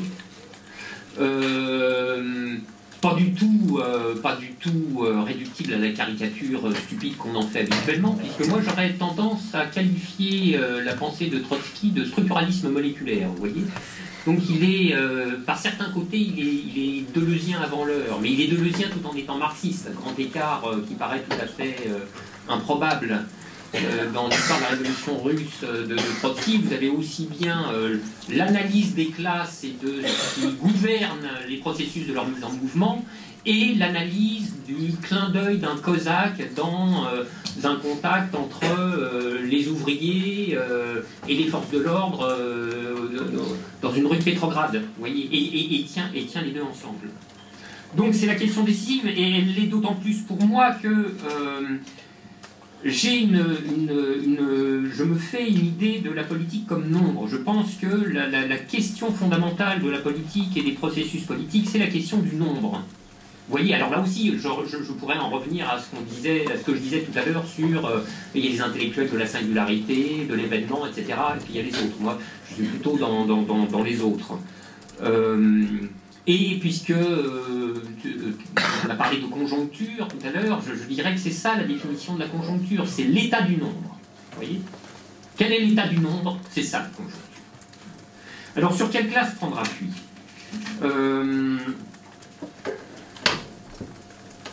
Alors je vais livrer une sortie délibérément polémique. Je pense que, et c'est vraiment intéressant parce que c'est un diagnostic qui commence à monter depuis différentes régions de l'espace politique de gauche. Un diagnostic commun, je veux dire. Le problème, c'est pas les 1%. Il faut bien dire les choses. C'est un slogan, les 1% versus les 99%, qui avaient de très bonnes propriétés motrices, rhétoriques, bien fait pour appâter le journaliste, etc. Donc il y a tout ça qui allait bien. Mais en réalité, c'est un slogan politiquement inepte. Comme si les 99% étaient homogènes. Vous voyez, c'est complètement débile. Moi, je pense que ce diagnostic est en train de monter de manière convergente de différentes régions de l'espace politique de gauche, c'est que le problème, c'est les 10%. C'est pas les 1%, c'est les 10%. C'est assez curieux, vous pouvez lire ça aussi bien dans un papier de lundi matin, qui est paru il n'y a pas très longtemps, que dans un éditorial du Monde diplomatique. Intéressant, hein, comme effet d'écho. Et pour ma part, j'y ai apporté aussi ma petite contribution tendancieuse, sous cette catégorie que j'ai appelée la classe nuisible. Alors c'est ça, vous voyez, le problème des 10%, c'est le problème de la classe éduquée. Le capitalisme ne tiendrait pas un instant sans... Enfin, l'ordre présent, l'ordre présent ne tiendrait pas un instant sans le soutien actif, passionnel, désirant de ces 10%-là. Alors, les 10%, hein, je veux dire, c'est pas des Bernard Arnault. Hein. Parce que Bernard Arnault, c'est à 0,001%. Donc, c'est autre chose. Bon, là, je vais donner des catégories professionnelles qui vont se sentir injustement stigmatisées, mais bon, je sais pas, moi... Non, j'aime mieux pas. Bon, enfin, voilà. C'est cette classe éduquée qui, pour moi, est vraiment l'illustration contemporaine parfaite de ce que Pascal appelle l'ennemi habile, c'est-à-dire qui pense, mais qui ne pense pas complètement, qui s'arrête de penser à moitié, donc qui ne pense pas de manière conséquente, et que, effectivement, j'ai qualifié de manière... entaché d'un certain défaut de neutralité axiologique, je le concède, de classe nuisible. Bon, ben, évidemment pour le plaisir de la polémique, et parce que c'est une classe qui jouit de ses postures politico-morales sans le moindre égard pour les effets sur les plus dominés qu'emportent ces postures en termes de soutien politique à l'ordre contemporain, et qui ajoute à tout cela un contentement de soi qui fait que la dose est pleine. Voilà. Bon, alors, si vous voulez, il y a quelqu'un comme Todd, qui est un essayiste, donc, qui est un peu fantasque, etc., dont les théories ne sont pas toujours très bien boulonnées, mais qui a de temps en temps des intuitions vraiment très très pénétrantes et sur des choses, sur du lourd, sur du très très lourd, qui sont les indicateurs démographiques, parce que ça aussi, vous voyez, ça c'est le banal aussi. Hein, la démographie, c'est le long terme, c'est ce qui varie tout doucement, etc. Bon. Mais de longue date, c'est quelqu'un qui avertit sur le fait que nous étions dans une situation sociale extrêmement particulière et sans doute inédite quand 30% de la population peut revendiquer un niveau Bac plus 2. C'est pas du tout la même chose que dans la société française, même du Fordisme, quoi. C'est extrêmement différent. Et il tire de cela une analyse qui fait écho avec celle de la classe nuisible, la catégorie en moins, qui est une analyse en termes de verrouillage définitif de l'ordre néolibéral contemporain, puisqu'il est soutenu précisément. C'est là qu'il est le verrou. C'est vraiment dans ces 10% qu'il est le verrou. 10%, je vous signale, hein, c'est, je sors pas, ça vient pas de nulle part, hein, c'est la base électorale réelle de Macron. En termes de pourcentage des inscrits au premier tour de la présidentielle déflaté du taux de vote utile. 10%. C'est avec 10% hein, qu'on fait un président de la République en France en ce moment. Il faut garder ça en tête. Alors, moi, je crois que ce que Todd ne voit pas, c'est que dans la classe éduquée n'est pas homogène. Et dans la classe éduquée, il y a une fraction qui est en train de décrocher. Et cette fraction, c'est la fraction de la jeunesse. La jeunesse éduquée dans un processus d'un classicisme historique, alors absolument impeccable. Hein. C'est-à-dire la jeunesse éduquée qui aspirait, mais qui va se prendre le mur. Dans toute une série de raisons liées à la conjoncture au sens le plus bêta du terme, économique, etc. Voilà. Et cette fraction de la classe éduquée est en train, ou est sur le point de faire des défections. Et ça remet des degrés de liberté dans le jeu. Alors, évidemment, j'en fais pas l'alpha et l'oméga de l'analyse de classe de la situation présente. Hein. Je me contente, je voulais simplement insister sur ce point local, mais assez névralgique. Alors, sur la culpabilité des intellectuels à se présenter au suffrage, alors, moi, ma réponse est toujours la même, c'est Dieu nous préserve. Ils n'ont aucun titre particulier, donc, ce qui signifie ni plus ni moins, vous pourriez me rétorquer. Hein. Mais moi, en cette matière, j'ai une espèce de respect pascalien des ordres, vous comprenez? Donc, voilà. Et le non-respect des ordres, comme vous le savez, chez Pascal, c'est la tyrannie. Donc, pour moi, un intellectuel, ça intellectualise aussi bien qu'il peut, et puis voilà, puis il laisse faire pour le reste.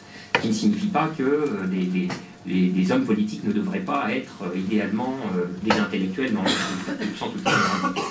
Quant à la députation, en passer par la députation, il y aurait tellement à dire que je m'abstiens et je rends la parole que j'ai monopolisé trop vite. Pardon. D'autres questions? Bah, non, mais peut-être qu'il aura un truc à dire là-dessus. Tu vas te présenter, je suppose. Une annonce, une annonce.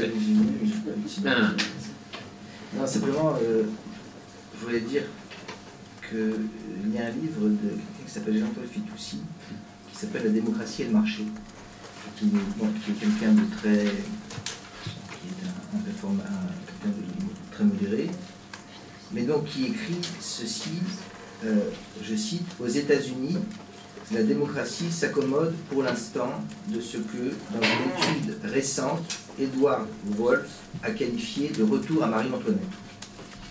50% du surcroît de richesse créé aux États-Unis entre 1983 et 1998 a bénéficié aux 1% des ménages les plus aisés. Et 90% de cette même richesse aux 20% des ménages déjà les plus favorisés.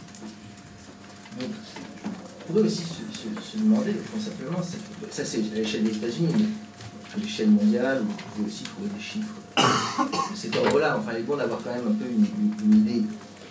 Donc, entre 83 et 98, 50% du surcroît de richesse est revenu au 1% des ménages les plus aisés, et 50% du surcroît de richesse est revenu au 20%. Donc, au fond, on pourrait se demander sur quelle classe sociale. Il suffirait de prendre conscience de ces chiffres pour mesurer à quel point il y a une irrationalité profonde. Une irrationalité profonde. Et puis si on parle de l'Afrique, si on parle de l'écologie, on voit bien qu'il y a une irrationalité profonde de ce qu'on pourrait appeler, ce qu'au fond on pourrait appeler la classe possédante. Elle est profondément irrationnelle. Elle ne voit que l'or, pour reprendre. Ça, c'est le premier point que je voulais. Le deuxième point, une idée, c'est que on a vu dans les révolutions en Égypte, le printemps arabe en Égypte et en Syrie, bon, si on prend le cas de l'Égypte, on a eu tout à fait paradoxal de voir, c'est qu'il y a eu tous ces gens qui étaient pour le changement massivement, là, sur la question du nombre, on était dans les nombres massifs. Et on voit bien comment, à l'arrivée, c'est Moubarak Empire.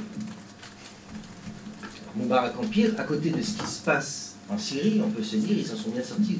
Effectivement, il y a quelque chose de...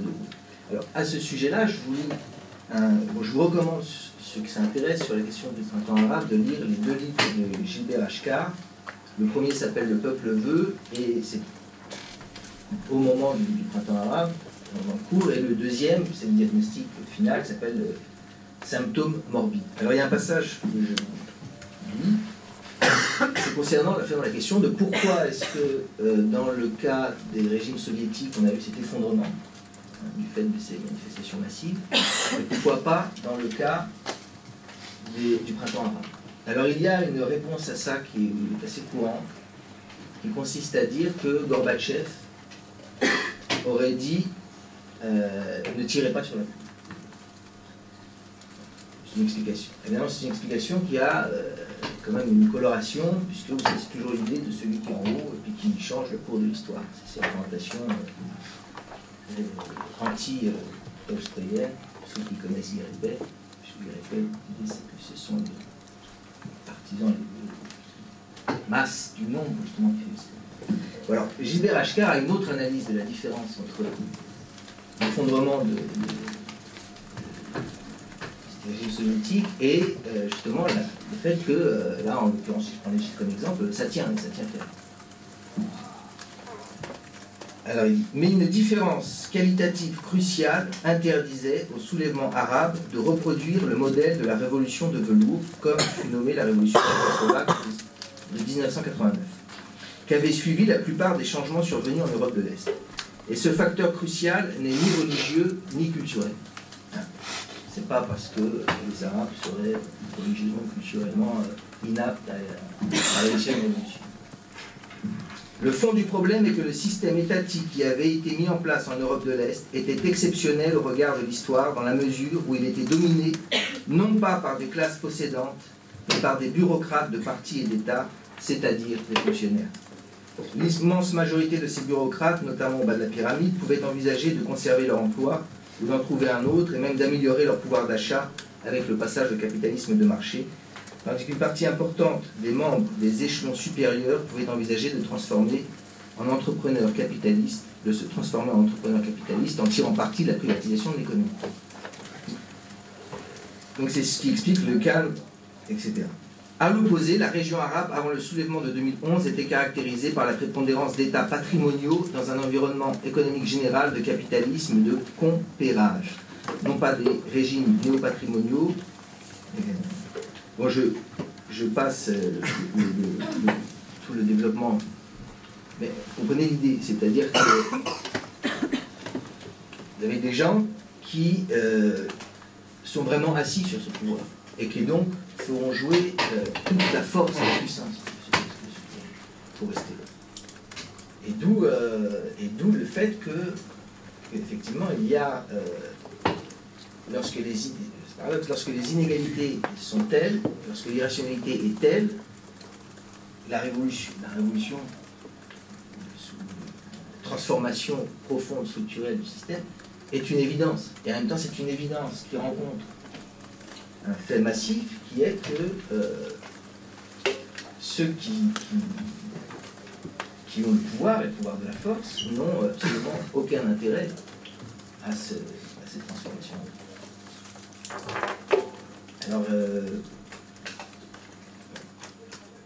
voilà ce que je voulais simplement poser.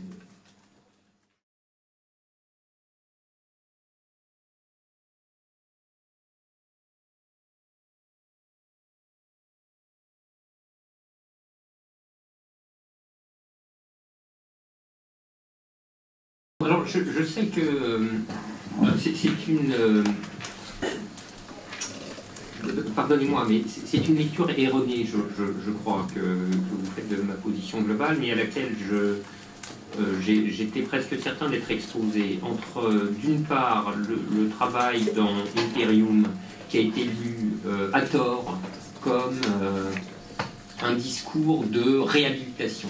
Réhabilitation de l'État, réhabilitation de la nation, etc. Alors que Imperium ne réhabilite rien du tout. Je veux dire, c'est vraiment la chose la plus curieuse étant que je l'écris textuellement, très explicitement, au cas où. Et on a beau écrire des choses ne sont pas lues. C'est bon, c'est une expérience qui vous étreint et qui en dit long sur la possibilité du débat intellectuel en général, mais ça, je ne fais que redécouvrir quelque chose qui s'est déjà observé dans le passé de si nombreuses fois. Donc d'un côté, il y a Imperium qui semble affirmer l'horizon étatique comme indépassable, et de l'autre, une critique de l'État contemporain, ses institutions. Or, il n'y a ni contradiction, ni effort de toucher aux deux guichets dans cette histoire. Tout simplement parce qu'il ne s'agit pas du même concept d'État dans les deux discours. Alors c'est une autre des choses que j'essaye de dire très explicitement dans le livre, et qui a été aussi mal lu que la précédente. L'État dont il est question dans Imperium n'est pas l'État moderne, ou n'est pas l'État bourgeois, ou n'est pas l'État du capital, ou n'est pas une forme historique particulière de l'État. L'État dont il est question dans Imperium est d'une toute autre nature. Je lui donne le nom d'État général, comme synonyme d'Imperium d'ailleurs, et je justifie d'ailleurs qu'il s'agit là d'une structure élémentaire de la politique, c'est-à-dire en quelque sorte la matrice de tout État concevable offerte à toutes les déclinaisons que l'histoire a été en mesure de produire jusqu'ici, et qu'elle produira au demeurant. Je concède que c'est un geste d'une ambition théorique qui pourrait paraître délirante, mais enfin je le maintiens quand même. Je soutiens qu'il est possible de dégager cette matrice fondamentale, cette structure élémentaire de la politique, qui, par après, donne lieu à des actualisations historiques différentes, dont l'État dans lequel nous vivons, mais qui n'est pas du tout l'objet du livre. Et affirmer qu'il y a bien cette matrice fondamentale du politique étatique d'un côté, et trouver que la déclinaison dans laquelle nous sommes plongés actuellement est haïssable, n'a rien de contradictoire, rigoureusement rien.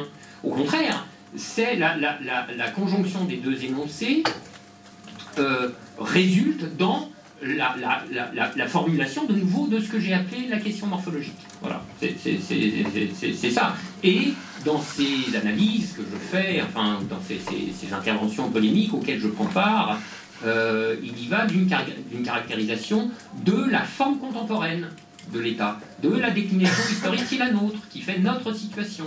Voilà. Et celle-là, je ne l'aime pas. Je l'exècre même. Donc je le dis, et je le dis sans la moindre contradiction à mes yeux.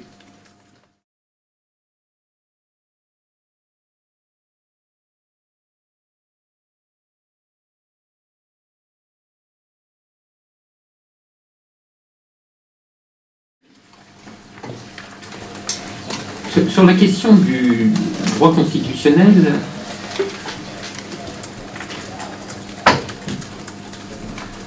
il y a tellement de choses à dire, mais de toute manière, la discussion constitutionnelle n'a, à mes yeux, de sens que si c'est pour prendre en considération le point central dans l'édifice de l'ordre social capitaliste, qui est le droit de propriété privée des moyens de production. Voilà. Le reste, vraiment, pour moi, c'est pas très intéressant. Bon. Là, c'est intéressant. Là, il y a un point d'intérêt. Or, il est bien évident qu'on ne saurait poser on ne saurait maintenir cette question du droit constitutionnel ou de la réécriture constitutionnelle en état d'apesanteur. Il ne faut pas imaginer que comme ont pu le croire des gens à Nuit debout, qu'on allait faire des ateliers constituants et que, une fois que la chose serait écrite, elle rentrerait dans les faits. Évidemment, c'est l'exact contraire. C'est-à-dire la réécriture d'un droit constitutionnel. Alors, je laisse de côté la discussion de tous ceux qui considèrent que l'envisager simplement est déjà une erreur d'itinéraire politique. Parce que moi, je ne crois pas. Hein. Mais bon. C'est toujours la même chose. Hein. Moi, je ne crois pas qu'il y ait de vie politique à échelle large sans des institutions et donc sans forcément quelque chose qui soit de l'ordre d'un texte constitutionnel. Mais c'est exactement l'inverse. C'est le droit constitutionnel ou la réécriture constitutionnelle ce qui sanctionne le processus révolutionnaire. Et sans le déchaînement des forces hors desquelles un processus révolutionnaire n'a pas lieu, tout exercice constitutionnel en chambre est nul et non avenu. Voilà.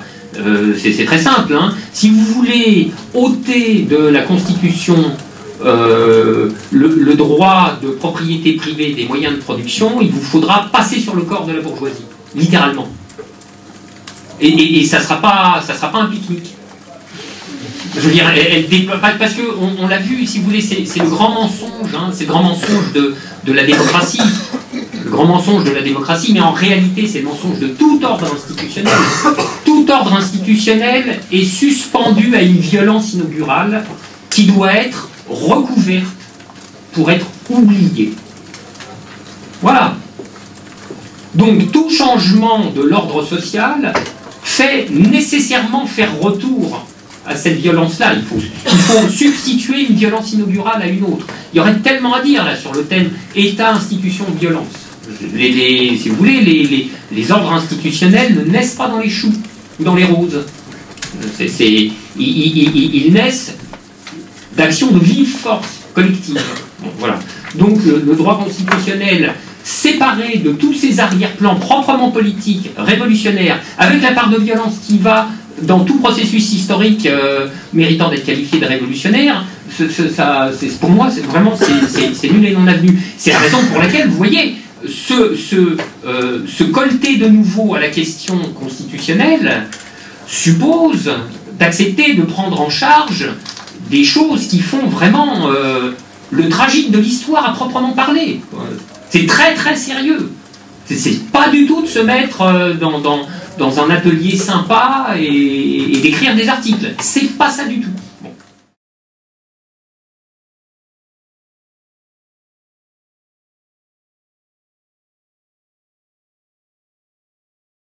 Alors, sur le texte sur le livre de Bookchin, moi je crois profondément à cette histoire de délocalisation du pouvoir et de petite échelle. Pour une raison très simple. Hein, je pense que c'est le. Alors, ça va vous paraître contradictoire en fait, et ça ne l'est pas. C'est toujours un même élément de la tension qu'il faut habiter, dans laquelle il faut se loger pour pouvoir penser convenablement ce qu'il y a à penser. Hein. Autant j'ai dit que la politique c'était l'affaire des grands nombres, autant je vais vous dire ici, et non contradictoirement, que le principal facteur d'enrayement des effets de capture, donc de pouvoir, c'est le petit nombre, c'est la petite échelle. Parce que c'est la division du travail qui est fondamentalement cratogène, ce que Marx avait très bien perçu, hein. C'est la division du travail, et laquelle division du travail est directement indexée sur la taille de l'ensemble social considéré, directement indexée sur le nombre, sur son cardinal, etc. La division du travail engendre du pouvoir. Bon, si on veut que ça engendre moins de pouvoir susceptible de s'échapper, de tourner toutes les régulations, de tourner à la capture la plus incrustée, il faut rester aux petites échelles, il faut rester au petit nombre. Mais, et là je réponds à la deuxième partie de la question que j'ai oubliée en cours de route, que vous avez posée, ceci qui rejoint complètement l'idée des communs, j'en suis d'accord, mais donc si je vous ai donné le sentiment de balayer la question des communs par un simple revers de main et de manière un peu méprisante, c'est que je me suis mal exprimé. Ça n'est pas ce que je pense. Je pense qu'à un moment, il faut recomposer les petites échelles, vous voyez ? Parce que nécessairement, ça se recompose à une grande. Et qu'il faut penser cette recomposition à la grande échelle, des petites échelles. Ce que j'ai appelé le commun des communs, en quelque sorte. Bon. mais que ça, précisément, cette recomposition-là, procède d'une grammaire qui est qui n'est pas orthogonale, qui est hétérogène à celle des communs eux-mêmes. C'est autre chose qui se joue. Voilà, c'est ça la difficulté.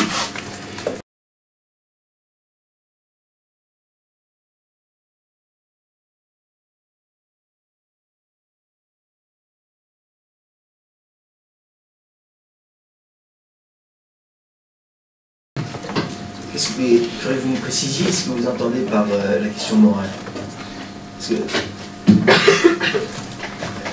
Parce que j'entends immédiatement comme ça, c'est par exemple Gandhi. Gandhi, lorsqu'il lutte contre les Britanniques en Inde, qui exportent du coton, le coton produit par les industries anglaises inonde le marché d'Inde, et ruine les paysans et le tissu social indien. Et donc Gandhi, il appelle tous les Indiens à ne plus acheter le coton anglais. Et alors qu'est-ce qu'ils font? Ils sortent sa machine à tisser, je ne sais plus comment ça s'appelle, et il appelle tout le monde à... Et Gandhi, c'était effectivement une position où la politique, pour Gandhi, ça commençait sur soi. C'était ça. Il n'y a pas de politique qui ne commence pas par un travail sur soi. C'était, on appelait ça des renonçants. Il faut voir, il faut étudier, il faut connaître. C'est intéressant au passage que ça soit pas du tout, Gandhi ne soit pas du tout une référence pour les intellectuels progressistes européens, avec tout un courant du maoïsme, parce que c'était la tradition marxiste. Mais c'est vrai que Gandhi restait un peu... mais donc, c'est alors, ce que votre question m'évoque tout de suite, comme ça, que la figure de ça, oui, je pense que c'est tout à fait juste. Et c'est vrai aussi que, de toute façon, la question de l'État, comment sortir ou pas, l'État est une forme de nécessité structurelle que, sous la loi des grands nombres du social, il y a des formes étatiques. Mais ça ne veut pas dire que chacun, subjectivement, soit forcément saisi. Ça dépend de chacun. C'est-à-dire qu'il est clair que, par exemple, quelqu'un qui parle, il va prononcer un certain discours dans une institution du savoir, qui est dans la position où il est à la table, et bien on lui accorde, l'institution fait qu'on lui accorde une forme d'autorité dans sa parole. Alors qu'un type dans la rue, sur un carton, ce qu'il va dire n'aura pas du tout le même sens. Bon, il est évident que sortir des captations par l'État, ça suppose que chacun soit capable d'apprécier quelqu'un simplement par ses énoncés, d'apprécier la sagesse de quelqu'un simplement par ses énoncés, et non pas par ses positions d'énonciation. C'est la question à la fois de la morale et de la sortie de... Ce qui n'est pas une chose... facile, et en même temps ce qui n'est pas une chose non plus difficile. Moi j'ai compris la question sur la morale un peu différemment, c'est-à-dire j'entends l'emploi du terme auquel vous vous livrez, mais pour moi le synonyme de morale dans la signification globale de votre question c'est plutôt passionnel, c'est vraiment une affaire passionnelle, c'est pas la morale au sens kantien du terme. En tout cas moi je me refuserais à déplacer la question sur ce terrain-là, et pour autant je peux vous suivre dans tout le reste de votre question.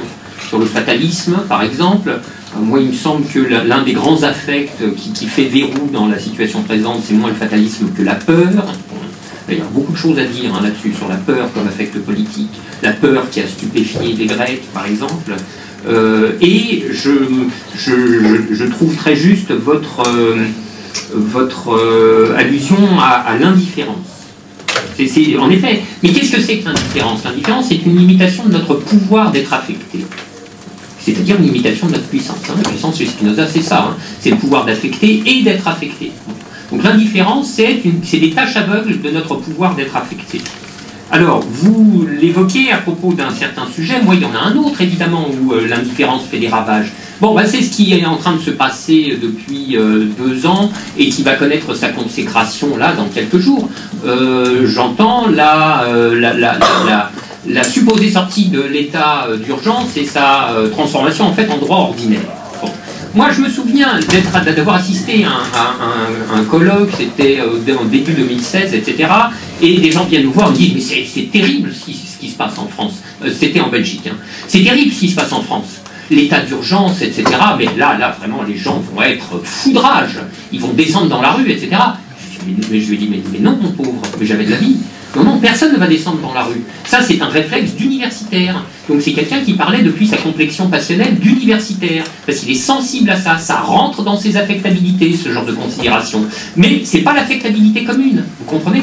Donc c'est pour ça que là, bon, c'est une publicité un peu crapoteuse à laquelle je me livre, hein, mais l'ouvrage des affects de la politique, vous avez eu la bonté de citer plusieurs fois, se termine par une espèce d'éloge de ce que j'appelle l'imagination intellectuelle. L'imagination intellectuelle, c'est une capacité de vive représentation, vous comprenez, pour en quelque sorte s'auto-affecter soi-même.